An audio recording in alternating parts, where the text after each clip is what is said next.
Hi hello friends, ನಮಸ್ತೆ. ಜ್ಞಾನಷ್ಟಕ್ಕೆ YouTube ಚಾನಲ್ಗೆ ಸುಸ್ವಾಗತ. ಇವತ್ತಿನ ವಿಡಿಯೋದಲ್ಲಿ ನಾನು ನಿಮಗೆ ಅಂಗನವಾಡಿ ಕೇಂದ್ರದಲ್ಲಿ ಕರೆದಿರುವಂತಹ ಟೀಚರ್ ಮತ್ತು ಹೆಲ್ಪರ್ ಹುದ್ದೆಗಳಿಗೆ ಯಾವ ರೀತಿ ಅರ್ಜಿಯನ್ನು, ಅದು ಕೂಡ ನೀವೇ ನಿಮ್ಮ ಸ್ವತಃ ಫೋನ್ನಲ್ಲಿ, ಲ್ಯಾಪ್ಟಾಪ್ ಅಥವಾ ಸಿಸ್ಟಮ್ ನಿಮ್ಮ ಹತ್ರ ಯಾವ ವ್ಯವಸ್ಥೆ ಇದೆ ಸೊ ಅದರಲ್ಲಿ ನೀವು ಅಪ್ಲಿಕೇಶನ್ನ ಹಾಕ್ಬೋದು. ಸೊ ಈ ವಿಡಿಯೋನ ಕೊನೆವರೆಗೂ ನೋಡಿದ್ರೆ ಮಾತ್ರ ಈ ವಿಡಿಯೋ ಅರ್ಥ ಆಗೋದು, ಮತ್ತು ಅಪ್ಲಿಕೇಶನ್ ಯಾವ ರೀತಿ ಹಾಕಬೇಕನ್ನೋ ಐಡಿಯಾ ಕೂಡ ನಿಮಗೆ ಬರುತ್ತೆ.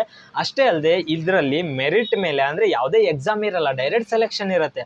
ಅದು ಟೀಚರ್ ಆಗಲಿ ಹೆಲ್ಪರ್ ಆಗಲಿ ಯಾವುದೇ ಎಕ್ಸಾಮ್ ಇಲ್ಲ, ಡೈರೆಕ್ಟ್ ಸೆಲೆಕ್ಷನ್ ಇರುತ್ತೆ. ಒಂದು ಯಾವ ರೀತಿ ಸೆಲೆಕ್ಷನ್ ಇರುತ್ತೆ ಅಂದರೆ ಪರ್ಸೆಂಟೇಜ್ ಮೇಲೆ, ಯಾರು ಜಾಸ್ತಿ ಅಂಕಗಳನ್ನ ಪಡೆದಿರ್ತಾರೆ ಅಂಥವ್ರಿಗೆ ಸೆಲೆಕ್ಷನ್ ಇರುತ್ತೆ. ಸೊ ನೀವು ಹೆಲ್ಪರ್ ಹುದ್ದೆಗಳಿಗೆ ಅರ್ಜಿಯನ್ನು ಸಲ್ಲಿಸಬೇಕಂದ್ರೆ ಜಸ್ಟ್ SSLC ಪಾಸ್ ಆದರೆ ಸಾಕು. ನೀವು ಟೀಚರ್ ಹುದ್ದೆಗಳಿಗೆ ಏನಾದ್ರು ಅರ್ಜಿ ಸಲ್ಲಿಸಿದ್ರೆ ಅಂದರೆ ಕಂಪಲ್ಸರಿ ಸೆಕೆಂಡ್ PUC ಪಾಸ್ ಆಗಿರಲೇಬೇಕು. ಸೊ ಇದಕ್ಕೆ ಏನಿಲ್ಲ, ನಿವಾಸಿ ಪ್ರಮಾಣ ಪತ್ರ ಅಂದರೂ ಮಾಡಿಟ್ಕೊಳ್ಳಿ, ಇದು ಬೇಕಾಗುತ್ತೆ. ನಿವಾಸಿ ಪ್ರಮಾಣ ಪತ್ರ ಇಲ್ಲದೆ ಅಪ್ಲಿಕೇಶನ್ ಹಾಕ್ಲಿಕ್ಕೆ ಆಗಲ್ಲ. ಸೊ ನಿವಾಸಿ ಪ್ರಮಾಣ ಪತ್ರ ಅಂದರೆ ಏನಪ್ಪ, ಅದು ವಾಸಸ್ಥಳ ಪ್ರಮಾಣ ಪತ್ರ. ಅದು ಎಲ್ಲಿ ಸಿಗುತ್ತೆ? ತಹಶೀಲ್ದಾರ್ ಆಫೀಸ್ಗೆ ಹೋಗಿ ಕೇವಲ 2-3 ಡೇಸ್ನಲ್ಲಿ ನಿಮಗೆ ರೆಡಿ ಆಗುತ್ತೆ, ನೀವು ಅಪ್ಲಿಕೇಶನ್ ಹಾಕೊಳ್ಬೋದು. ಸೊ ಲಾಸ್ಟ್ ಡೇಟ್ ಬಂದುಬಿಟ್ಟು ಏಪ್ರಿಲ್ 4 ಈ ರೀತಿ ಎಲ್ಲ ಯಾವ್ಯಾವ ಡೇಟ್ ಅಂದರೆ ಒಂದೊಂದು ಡಿಸ್ಟಿಕ್ಗೆ ಒಂದೊಂದು ಡೇಟ್ ಇರುತ್ತೆ. ಸೊ ನಿಮ್ಮ ಡಿಸ್ಟಿಕ್ ಯಾವ ಡೇಟ್ ಗೊತ್ತಿಲ್ಲ, ಸೊ ಆ ಡಿಸ್ಟಿಕ್ದವರು ಅಷ್ಟರಲ್ಲಿ ಮಾಡಿಟ್ಕೊಂಡು ನಿವಾಸಿ ಪ್ರಮಾಣ ಪತ್ರ ಮಾಡಿಟ್ಕೊಂಡು ಅಪ್ಲೋಡ್ ಮಾಡಿ. ಎಲ್ಲ ಡಾಕ್ಯುಮೆಂಟ್ಸ್ ಅದನ್ನು ಬಿಟ್ಟು ಎಲ್ಲ ಡಾಕ್ಯುಮೆಂಟ್ಸು ನಿಮ್ಮ ಹತ್ರ ಇರುತ್ತೆ. ಸೊ ವೆರಿ ಸಿಂಪಲ್ ಆಗಿ ಅಪ್ಲಿಕೇಶನ್ ಹಾಕೊಳ್ಳಿ. ಮತ್ತು ಅಪ್ಲಿಕೇಶನ್ ಲಿಂಕ್ ಅಲ್ಲಿ ಹುಡುಕಾಡೋ ಅವಶ್ಯಕತೆನೂ ಇಲ್ಲ. ಏನಕ್ಕಂತಂದರೆ ಅಪ್ಲಿಕೇಶನ್ ಲಿಂಕ್ ಕೂಡ ಡಿಸ್ಕ್ರಿಪ್ಷನಲ್ಲಿ ಕೊಟ್ಟಿದ್ದೀನಿ, ಅಲ್ಲಿ ಜಸ್ಟ್ ಕ್ಲಿಕ್ ಮಾಡಿದ್ರೆ ಅಪ್ಲಿಕೇಶನ್ ಲಿಂಕ್ ಓಪನ್ ಆಗುತ್ತೆ. ನೀವು ಜಸ್ಟ್ ಅಪ್ಲೈ ಮಾಡ್ತಾ ಹೋದರೆ ಸಾಕು. ಯಾವ ರೀತಿ ಅಪ್ಲೈ ಮಾಡಬೇಕಂದ್ರೆ ಅದನ್ನು ನಾನು ಹೇಳ್ಕೊಟ್ಟಿದ್ದೀನಿ, ಆ ರೀತಿ ಅಪ್ಲೈ ಮಾಡ್ಕೊಂಡು ಹೋಗಿ. ಸೊ ದಯವಿಟ್ಟು ನನ್ನ ಚಾನಲ್ನ ಸಬ್ಸ್ಕ್ರೈಬ್ ಮಾಡ್ಕೊಳ್ಳಿ. ಏನಕ್ಕೆ ಸಬ್ಸ್ಕ್ರೈಬ್ ಮಾಡ್ಕೊಳ್ಬೇಕಂದ್ರೆ ನಾನು ಯೂಟ್ಯೂಬ್ ಚಾನಲ್ನಲ್ಲಿ government job update, private job update, scholarship update ಮತ್ತು ಯಾವ ರೀತಿ ಅದನ್ನು ಅಪ್ಲಿಕೇಶನ್ನ ಹಾಕಬೇಕು ಅನ್ನೋದನ್ನು ಕೂಡ ಹೇಳ್ಕೊಡ್ತಿದ್ದೀನಿ. ಸೊ ಅದಕ್ಕೆ ನನ್ನ ಚಾನಲ್ನ ಸಬ್ಸ್ಕ್ರೈಬ್ ಮಾಡ್ಕೊಳ್ಳಿ ಮತ್ತು ದಯವಿಟ್ಟು ನನ್ನ ಚಾನಲ್ಗೆ ಸಪೋರ್ಟ್ ಮಾಡಿ. ಆದಷ್ಟು ಎಲ್ಲರೂ ಲೈಕ್ ಮಾಡಿ ಮತ್ತು ಶೇರ್ ಮಾಡಿ ಅಂತ ಹೇಳ್ತಿದ್ದೀನಿ. ದಯವಿಟ್ಟು ಚಾನಲ್ಗೆ ಸಪೋರ್ಟ್ ಮಾಡೋದಲ್ಲದೆ ದಯವಿಟ್ಟು ಸಬ್ಸ್ಕ್ರೈಬ್ ಮಾಡ್ಕೊಳ್ಳಿ ಅಂತ ಹೇಳ್ತಾ, ಸೊ ಯಾವ ರೀತಿ ನಾವು ಅಪ್ಲಿಕೇಶನ್ ಹಾಕಬೇಕು ಅನ್ನೋದ ಇವಾಗ ಸ್ಟಾರ್ಟ್ ಮಾಡೋಣ. ಓಕೆ ಬನ್ನಿ friends, let's go. Hello friends, ಇವಾಗ ನಾನು ಡಿಸ್ಕ್ರಿಪ್ಷನಲ್ಲಿ ಕೊಟ್ಟಿರೋ ಲಿಂಕ್ ಮೇಲೆ ಕ್ಲಿಕ್ ಮಾಡಿದ್ರೆ ಈ ರೀತಿ ಓಪನ್ ಆಗುತ್ತೆ. ಸೊ ತುಂಬ ಹುಡುಕಾಡೋದಾಗತ್ತೆ ಅಂತ ನಾನು ಡೈರೆಕ್ಟಾಗಿ ಲಿಂಕ್ ಕೊಟ್ಟಿದ್ದೀನಿ ಡಿಸ್ಕ್ರಿಪ್ಷನಲ್ಲಿ, ಅದರ ಮೇಲೆ ಕ್ಲಿಕ್ ಮಾಡಿ ಈ ರೀತಿ ಓಪನ್ ಆಗುತ್ತೆ. ಸೊ ಹಂತ 1 ಅಂದರೆ ಸ್ಟೆಪ್ 1 ಮೇಲೆ ಕ್ಲಿಕ್ ಮಾಡಿ. ನೀವು ಇದ್ರ ಮೇಲೆ 1 ಮೇಲೆ ಕ್ಲಿಕ್ ಮಾಡಿದ ತಕ್ಷಣ ಈ ರೀತಿ ಓಪನ್ ಆಗುತ್ತೆ. ಸೊ ಫಸ್ಟಿಗೆ ಜಿಲ್ಲೆಯನ್ನು ಆಯ್ಕೆ ಮಾಡಿ ಅಂತ ಕೇಳುತ್ತೆ. ಸೊ ನಿಮ್ದು ಯಾವ ಡಿಸ್ಟಿಕ್ ಇದೆ ಅಲ್ವೋ ಅದನ್ನು ಸೆಲೆಕ್ಟ್ ಮಾಡಿ. ನಮ್ಮದು ಉತ್ತರ ಕನ್ನಡ ಡಿಸ್ಟಿಕ್. ಸೊ ನಾನು ಉತ್ತರ ಕನ್ನಡ ಡಿಸ್ಟಿಕ್ ಮೇಲೆ ಕ್ಲಿಕ್ ಮಾಡ್ತಿದ್ದೀನಿ. ಸೊ ಉತ್ತರ ಕನ್ನಡ ಡಿಸ್ಟಿಕ್ ಮೇಲೆ ಇವಾಗ ಕ್ಲಿಕ್ ಮಾಡಿ ಕಾಣಿಸ್ತೀನಿ ನೋಡಿ. ಈ ಡಿಸ್ಟಿಕ್ ಮೇಲೆ ಇವಾಗ ಕ್ಲಿಕ್ ಮಾಡಿದ ತಕ್ಷಣ ಕೆಳಗಡೆ ತಾಲೂಕು ಮೇಲೆ ನೀವು ಕ್ಲಿಕ್ ಮಾಡ್ಕೊಳ್ಳಿ. ಕ್ಲಿಕ್ ಮಾಡ್ಕೊಂಡ್ಮೇಲೆ ನೀವು ಯಾವ ತಾಲೂಕು ಮೇನಲ್ಲಿ ಇದ್ದೀರಾ ಆ ತಾಲೂಕನ್ನ ಕ್ಲಿಕ್ ಮಾಡ್ಕೊಳ್ಳಿ. ಕ್ಲಿಕ್ ಮಾಡ್ಕೊಂಡ್ಮೇಲೆ ಇಲ್ಲಿ ಏನು ಅಧಿಕ ಸೂಚನಾ ಸಂಖ್ಯೆ ಹೇಳುತ್ತೆ, ಅಂದರೆ ಫಸ್ಟಿಗೆ ಕಾರ್ಯಕರ್ತೆ ಟೀಚರು, ಕೆಳಗಡೆ ಸಹಾಯಕಿ ಇರುತ್ತೆ, ಹೆಲ್ಪರು ಟೀಚರು. ಫಸ್ಟ್ 1 ಟೀಚರ್ದಾಗಿರುತ್ತೆ, ಸೆಕೆಂಡ್ 1 ಸಹಾಯಕಿ ಅಂದರೆ ಹೆಲ್ಪರ್ದಾಗಿರುತ್ತೆ. ಸೊ ಆಶಾ ಕಾರ್ಯಕರ್ತೆ, ಆಮೇಲೆ ಅಂಗನವಾಡಿ ಇದು ಸಹಾಯಕಿ ಅಂತ ಇರುತ್ತೆ. ಸೊ ಇಲ್ಲಿ ನಾವು ಫಸ್ಟಿಗೆ ಇಲ್ಲಿ SC ಆಗಿದ್ರೆ ST ಆಗಿದ್ರೆ ಸೆಲೆಕ್ಟ್ ಮಾಡಿಕೊಂಡು RD ನಂಬರ್ ಹಾಕೋದಿರುತ್ತೆ. ಇಲ್ಲಾಂದರೆ OBC GM ಇದ್ರೆ ಈ ಥರ ಅಂತ ಹಾಕಿ ಸಬ್ಮಿಟ್ ಕೊಡಿ. ಸಬ್ಮಿಟ್ ಕೊಟ್ಟ ತಕ್ಷಣ ಈ ರೀತಿ ಎಲ್ಲ ಓಪನ್ ಆಗುತ್ತೆ. ಎಲ್ಲೆಲ್ಲಿ ವೇಕೆನ್ಸಿಗಳು ಖಾಲಿ ಇದೆ ಎಲ್ಲ ಡೀಟೇಲ್ಸ್ ಓಪನ್ ಆಗುತ್ತೆ. ಸೊ ಯಾವ ಊರಲ್ಲಿ ಖಾಲಿ ಇದೆ ನೀವು ನೋಡ್ಕೊಳ್ಬೋದು. ಸೊ ಎಲ್ಲ ಡೀಟೇಲ್ಸ್ ನೋಡಿಕೊಂಡು ಅಂದರೆ ನಿಮ್ಮದು ನಿಯರ್ ಬೈ ಯಾವ ಊರಲ್ಲಿ ಖಾಲಿ ಇದೆ ಸೊ ನೀವು ಅಲ್ಲಿ ಹಾಕ್ಬೋದು. ಸೊ ನಿಮ್ಗೆ ಗೊತ್ತಿರೋ ಊರಲ್ಲಿ ನೀವು ಸೆಲೆಕ್ಟ್ ಮಾಡಿಕೊಂಡು ಅಪ್ಲಿಕೇಶನ್ ಹಾಕ್ಬೋದು. ಸೊ ಕೆಳಗಡೆ ಮತ್ತೆ ಸೆಕೆಂಡ್ ಅಂತ ಇರುತ್ತೆ, 2ನೇ ನಂಬರ್ ಕ್ಲಿಕ್ ಮಾಡಿದ್ರೆ ಮತ್ತೆ ಇರುತ್ತೆ. ಸೊ ಇಷ್ಟು ಪೋಸ್ಟ್ ಇರುತ್ತೆ, ನಿಮ್ಗೆ ಯಾವ ಪೋಸ್ಟ್ ಮೇಲೆ ಹಾಕಬೇಕಲ್ವೋ ಅದ್ರ ಮೇಲೆ ಕ್ಲಿಕ್ ಮಾಡ್ಕೊಳ್ಬೇಕಾಗಿರುತ್ತೆ. ಸೊ ನಾನು ಇವಾಗ ಎಕ್ಸಾಂಪಲ್ ಒಂದು ಪೋಸ್ಟ್ ಮೇಲೆ ಕಾಣಿಸ್ತಿದ್ದೀನಿ ನೋಡಿ.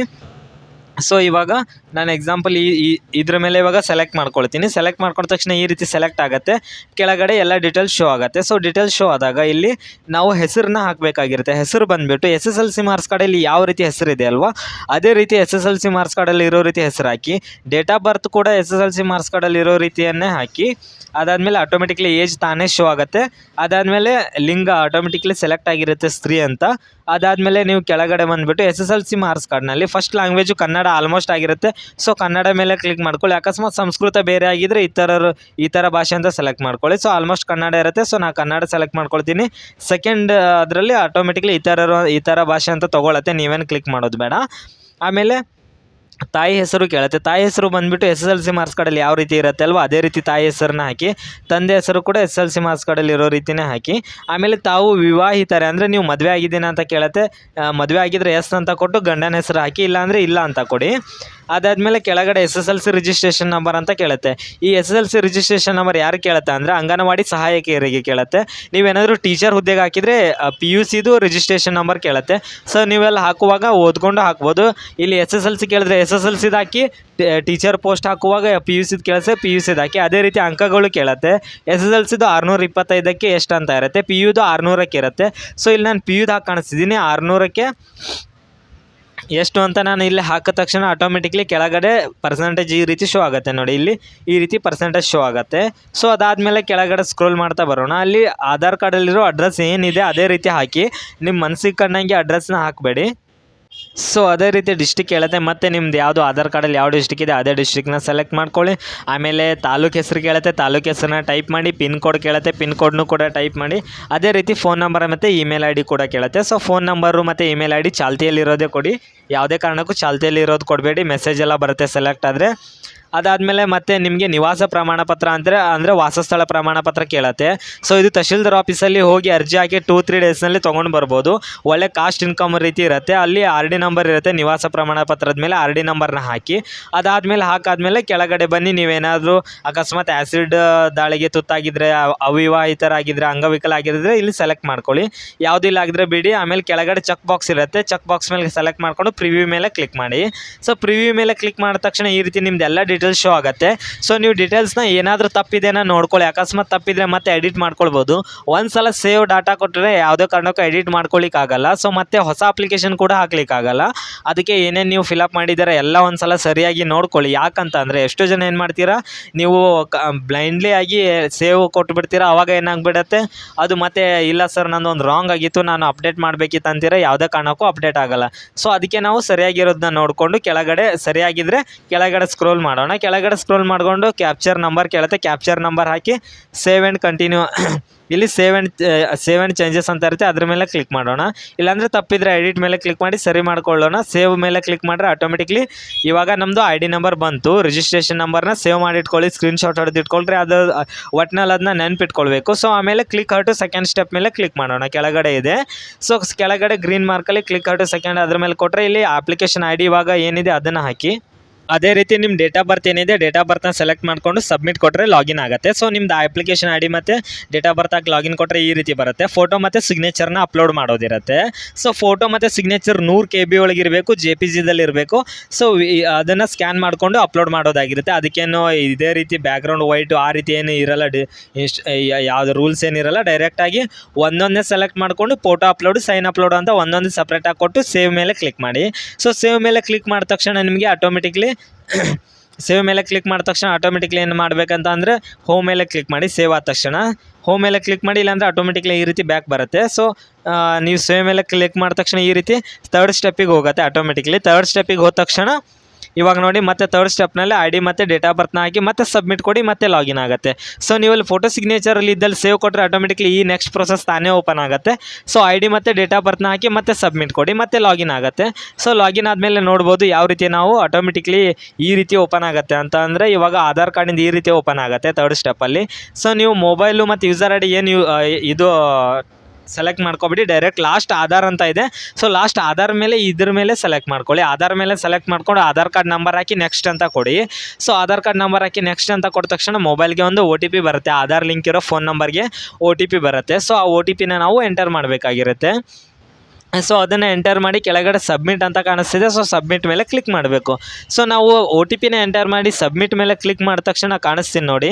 ಸೊ ಇದು ಸ್ವಲ್ಪ ಟೈಮ್ ತೊಗೊಳತ್ತೆ. ನೀವೇನು ಮಾಡಬೇಕಂತ ಅಂದರೆ ಕೆಲವೊಂದು ಸಲ ಏನಾಗುತ್ತೆ ಅಂತ ಅಂದರೆ ಇದು ಡಿಜಿಲಾಕರ್ನಲ್ಲಿ ನಾವು ಲಾಗಿನ್ ಆಗಲೇಬೇಕಾಗಿರುತ್ತೆ. ಸೊ ಅದಕ್ಕೋಸ್ಕರ ಸ್ವಲ್ಪ ಟೈಮ್ ತೊಗೊಳುತ್ತೆ. ಸೊ OTPನ ಹಾಕಿ ಸಬ್ಮಿಟ್ ಕೊಟ್ಟ ತಕ್ಷಣ ಏನಾಗುತ್ತೆ ಆಟೋಮೆಟಿಕ್ಲಿ ಅದು. ಸೊ ನಾವು OTP ಹಾಕಿ ಸಬ್ಮಿಟ್ ಕೊಟ್ಟ ತಕ್ಷಣ ನೋಡ್ಬೋದು ಯಾವ ರೀತಿ ಈ ರೀತಿ ಓಪನ್ ಆಗುತ್ತೆ. ವೆರಿಫೈ ಸೆಕ್ಯೂರಿಟಿ ಪಿನ್ ಅಂತ. ಸೊ ಇಲ್ಲಿ ಏನಾದರೂ ಕೆಳಗಡೆ ಫಾರ್ಗೆಟ್ ಸೆಕ್ಯೂರಿಟಿ ಪಿನ್ ಕೇಳಿಲ್ಲ ಅಂದರೆ ಆಟೋಮೆಟಿಕ್ಲಿ ನೀವು ಆರ್ ನಂಬರ್ನ ಹಾಕಬೇಕಾಗಿರುತ್ತೆ. ಅಂದರೆ ಇದು ಪಿನ್ ಕೋಡ್ ನಂಬರ್ ಆಗಿರುತ್ತೆ. ನಿಮ್ಗೆ ನೆನಪಿರುವಂಥ 6 ನಂಬರ್ನ ಹಾಕಿ, ಪಾಸ್ವರ್ಡ್ನ ಜಸ್ಟ್ ಸಂಖ್ಯೆನ ಅಷ್ಟೇ ಹಾಕಿ. ಇಲ್ಲ ಕೆಳಗಡೆ ಫಾರ್ಗೆಟ್ ಸೆಕ್ಯೂರಿಟಿ ಪಿನ್ ಅಂತ ಕೇಳ್ತಿದೆ ಅಂದರೆ ಅದ್ರ ಮೇಲೆ ಕ್ಲಿಕ್ ಮಾಡಬೇಕು. ಅದ್ರ ಮೇಲೆ ಕ್ಲಿಕ್ ಮಾಡಿ ನಿಮ್ಮ ಡೇಟ್ ಆಫ್ ಬರ್ತ್ನ ಎಂಟರ್ ಮಾಡಿ ಪಾಸ್ವರ್ಡ್ನ ಸೆಟ್ ಮಾಡ್ಕೊಳ್ಬೇಕು. ಸೊ ನಿಮ್ಮ ಡೇಟ್ ಆಫ್ ಬರ್ತ್ ಏನಿದೆ ಅದನ್ನು ಸೆಲೆಕ್ಟ್ ಮಾಡ್ಕೊಳ್ಳಿ. ಅದನ್ನು ಸೆಲೆಕ್ಟ್ ಮಾಡಿಕೊಂಡು ಮತ್ತೆ ನೆಕ್ಸ್ಟ್ ಅಂತ ಕೊಡಬೇಕಾಗಿರುತ್ತೆ. ಸೊ ಅದನ್ನು ಸೆಲೆಕ್ಟ್ ಮಾಡ್ಕೊಂಡು ನಾನು ಏನು ಮಾಡ್ತಿದ್ದೀನಿ ಇವಾಗ ನೋಡಿ ನೆಕ್ಸ್ಟ್ ಮೇಲೆ ಕ್ಲಿಕ್ ಮಾಡ್ತೀನಿ. ಮತ್ತು ಇವಾಗ ನೋಡಿ 6 ನಂಬರ್ ಕೇಳ್ತಿದೆ. ಸೊ ನಮಗೆ ನೆನಪಿರುವಂಥ ಪಾಸ್ವರ್ಡ್ 6 ನಂಬರ್ನ ಹಾಕಿ ಸಬ್ಮಿಟ್ ಮೇಲೆ ಕ್ಲಿಕ್ ಮಾಡಬೇಕಾಗಿರುತ್ತೆ. ನಾವು ಸಬ್ಮಿಟ್ ಮೇಲೆ ಕ್ಲಿಕ್ ಮಾಡಿದ ತಕ್ಷಣ ಆಟೋಮೆಟಿಕ್ಲಿ ಈ ರೀತಿ ಪೇಜ್ ಓಪನ್ ಆಗುತ್ತೆ ನೋಡ್ಬೋದು. ಸೊ ಇಲ್ಲಿ ಏನಿಲ್ಲ, ಜಸ್ಟ್ ನೀವು ಈ ರೀತಿ ನೋಡಿ ಕೆಳಗಡೆ ಡಿನೇ ಬೇಡ ಅಲೋ ಅನ್ನೋ ಬಟನ್ ಮೇಲೆ ಕ್ಲಿಕ್ ಮಾಡಿ. ಅಲೋ ಅನ್ನೋ ಬಟನ್ ಮೇಲೆ ನೀವು ಜಸ್ಟ್ ಕ್ಲಿಕ್ ಮಾಡಿದ ತಕ್ಷಣ ನೋಡ್ಬೋದು ಸ್ವಲ್ಪ ಟೈಮ್ ಈ ರೀತಿ ಲೋಡಿಂಗ್ ಆಗುತ್ತೆ. ಸೊ ಲೋಡಿಂಗ್ ಆದಮೇಲೆ ಆಟೋಮೆಟಿಕ್ಲಿ ಪೇಜ್ ಓಪನ್ ಆಗುತ್ತೆ. ಇವಾಗ ಯಾವ ಪೇಜ್ ಅಂತ ಅಂದರೆ ಡಾಕ್ಯುಮೆಂಟ್ಸ್ ಅಪ್ಲೋಡ್ ಮಾಡೋ ಪೇಜ್ ಈ ರೀತಿ ಓಪನ್ ಆಗುತ್ತೆ. ಸೊ ನೀವು ನೋಡ್ಬೋದು ಇಲ್ಲಿ ನಾವು ಡಾಕ್ಯುಮೆಂಟ್ಸ್ ಅಪ್ಲೋಡ್ ಮಾಡೋದೆಲ್ಲ ಕೇಳುತ್ತೆ. ಸೊ ನಾವು ಡಾಕ್ಯುಮೆಂಟ್ಸ್ನ ಸ್ಕ್ಯಾನ್ ಮಾಡಿ ಇಟ್ಕೊಳ್ಬೇಕು, ಅದು PDF ಅಲ್ಲಿ ಸ್ಕ್ಯಾನ್ ಮಾಡಿ ಇಟ್ಕೊಳ್ಬೇಕು. ಸೊ ನಾವು ಇಲ್ಲಿ ಮೇಲ್ಗಡೆ ಅಪ್ಲೋಡ್ ಡಾಕ್ಯುಮೆಂಟ್ ಅಂತ ಕಾಣಿಸ್ತಿದೆ. ಸೊ ಅಪ್ಲೋಡ್ ಡಾಕ್ಯುಮೆಂಟ್ ಮೇಲೆ ಕ್ಲಿಕ್ ಮಾಡಿದ್ರೆ ಡಾಕ್ಯುಮೆಂಟ್ನ ಅಪ್ಲೋಡ್ ಮಾಡ್ಬೋದು. ಸೊ ಡಾಕ್ಯುಮೆಂಟ್ಸ್ ಬಂದುಬಿಟ್ಟು ಇಲ್ಲಿ ಅಪ್ಲೋಡ್ ಡಾಕ್ಯುಮೆಂಟ್ ಮೇಲೆ ಕ್ಲಿಕ್ ಮಾಡೋಣ. ಕ್ಲಿಕ್ ಮಾಡಿದ ತಕ್ಷಣ ಇಲ್ಲಿ ಕೆಳಗಡೆ ನೋಡಿ ಯಾವ ರೀತಿ ಶೋ ಆಗುತ್ತೆ ಅಂತ. ಇಲ್ಲಿ ನೋಡಿ SSLC marks card, PUC marks card, ಆಮೇಲೆ ರೆಸಿಡೆಂಟಲ್ ಅಂದರೆ ನಿವಾಸಿ ಪ್ರಮಾಣ ಪತ್ರ. ಇದು SSLC marks card PUC marks card ಯಾರು ಕೇಳುತ್ತೆ ಅಂದರೆ ಟೀಚರ್ ಅಪ್ಲಿಕೇಶನ್ ಹಾಕುವಾಗ. ಸೊ ನೀವೇನಾದ್ರು ಸಹಾಯಕ್ಕೆ ಹಾಕ್ತಿದ್ರೆ SSLC marks card 2 time upload ಮಾಡೋದಿರುತ್ತೆ, PUC ಕೇಳಲ್ಲ. ಸೊ ನೀವು ಟೀಚರ್ದು ಹಾಕಿದರೆ SSLC PUC ಕೇಳುತ್ತೆ. ಸೊ ನಿವಾಸಿ ಪ್ರಮಾಣ ಪತ್ರ ಕಾಮನ್ ಆಗಿರುತ್ತೆ. ಸೊ ನಾವು 500 KB ಒಳಗೆ PDF ಸ್ಕ್ಯಾನ್ ಮಾಡಿ ಅಪ್ಲೋಡ್ ಮಾಡಬೇಕು. ಸೊ ಇವಾಗ ಫಸ್ಟ್ ಒನ್ನು ಚೂಸ್ ಫೈಲ್ ಮೇಲೆ ಕ್ಲಿಕ್ ಮಾಡೋದು. ಚೂಸ್ ಫೈಲ್ ಅಂತ ಇದೆ, ಇದ್ರ ಮೇಲೆ ಕ್ಲಿಕ್ ಮಾಡೋದು. SSLC ಮಾರ್ಕ್ಸ್ ಕಾರ್ಡ್ನ ಸ್ಕ್ಯಾನ್ ಮಾಡಿದ್ರು ಸೆಲೆಕ್ಟ್ ಮಾಡಿಕೊಂಡು ನಾವು ಅಪ್ಲೋಡ್ ಅಂತ ಕೊಡಬೇಕಾಗಿರುತ್ತೆ. ಸೊ ಇದನ್ನು ಏನಂತ ಅಂದರೆ ನೀವೇನಾದರೂ ಸಹಾಯಕಿ ಹುದ್ದೆಗೆ ಆಗ್ತಾಯಿದ್ರೆ 2 time SSLC marks card upload ಮಾಡಬೇಕು. ಟೀಚರ್ದಾಗ ಮಾಡ್ತಾ ಇದ್ದೀವಿ ಅಂದರೆ ಆಟೋಮೆಟಿಕ್ಲಿ ಒಂದೇ ಅಂದರೆ SSLC ಒಂದು, PUC ಒಂದು, ರೆಸಿಡೆಂಟಲ್ ಸರ್ಟಿಫಿಕೇಟ್ ಒಂದೊಂದು ಅಪ್ಲೋಡ್ ಮಾಡೋದಾಗಿರುತ್ತೆ. ಅದೇ ರೀತಿ PUC ಸೆಲೆಕ್ಟ್ ಮಾಡ್ಕೊಳ್ತಿದ್ದೀನಿ ಮತ್ತು ಅಪ್ಲೋಡ್ ಅಂತ ಕೊಡ್ತಿದ್ದೀನಿ. Upload successful, document upload successful ಅಂತ ಈ ರೀತಿ ಬರುತ್ತೆ. ಸೊ ಅದೇ ರೀತಿ ಮೂರನ್ನು ಕೂಡ ನಾನು ಅಪ್ಲೋಡ್ ಮಾಡ್ಕೊಳ್ತಾ ಇದ್ದೀನಿ. ಸೊ ನೀವು ಇದೇ ರೀತಿ ಸ್ಕ್ಯಾನ್ ಮಾಡಿ ಕ್ಲಿಯರಾಗಿ 500 KB ಒಳಗೆ PDF ಮಾಡಿಕೊಂಡು ಅಪ್ಲೋಡ್ ಮಾಡಬೇಕಾಗಿರುತ್ತೆ. ಸೊ ಸ್ವಲ್ಪ ಕ್ಲಿಯರ್ ಆಗಿರಲಿ, ಏನಕ್ಕಂದರೆ ವೆರಿಫಿಕೇಷನ್ ಇರುತ್ತೆ. ಸೊ ಕ್ಲಿಯರಾಗಿ ನಾವು ಅಪ್ಲೋಡ್ ಮಾಡ್ಕೊಳ್ಬೋದು. ಸೊ ನಾವು ಅಪ್ಲೋಡ್ ಮಾಡಿರೋದು ನೋಡಬೇಕಂತಂದರೆ ಕೆಳಗಡೆ ವ್ಯೂ ಅಪ್ಲೋಡ್ ಡಾಕ್ಯುಮೆಂಟ್ಸ್ ಮೇಲೆ ಕ್ಲಿಕ್ ಮಾಡಿ. ಸೊ ಕ್ಲಿಕ್ ಮಾಡಿದ ತಕ್ಷಣ ನಾವು ಡಾಕ್ಯುಮೆಂಟ್ಸ್ ಅಪ್ಲೋಡ್ ಮಾಡಿರೋದೇನಿದೆ ಒಂದೊಂದಾಗಿ ವ್ಯೂ ಮಾಡಿ ನೋಡ್ಬೋದು. ಇಲ್ಲಿ ನೋಡಿ ವ್ಯೂ ಅಂತ ಕಾಣುತ್ತೆ. ಸೊ ವ್ಯೂ ಮೇಲೆ ಕ್ಲಿಕ್ ಮಾಡಿದ್ರೆ ಓಕೆ ಅಂತ ಕೊಟ್ಟು ಅನೇಬಲ್ ಪಾಪಪ್ ಬ್ಲಾಕರ್ ಇದ್ರ ಮೇಲೆ ಈ ರೀತಿ ಮತ್ತೆ ನಿಮ್ದೆಲ್ಲ ಬರುತ್ತೆ. ಸೊ ಅದೇ ರೀತಿ ಎಲ್ಲ ನೋಡ್ಕೊಳ್ಳಿ. ಓಕೆ ನಿಮ್ದೆಲ್ಲನೂ ಸರಿ ಇದೆ ಅಂತ ಅಂದಮೇಲೆ ಏನಿಲ್ಲ, ಜಸ್ಟ್ ಆಗಿ ನೀವು ಏನು ಮಾಡಬೇಕಂತಂದರೆ ಮೇಲೆ ಸೆಂಡ್ ಡಾಕ್ಯುಮೆಂಟ್ಸ್ ಅಂತ ಕೇಳುತ್ತೆ. ಸೊ ಇದ್ರ ಮೇಲೆ ಕ್ಲಿಕ್ ಮಾಡಿ.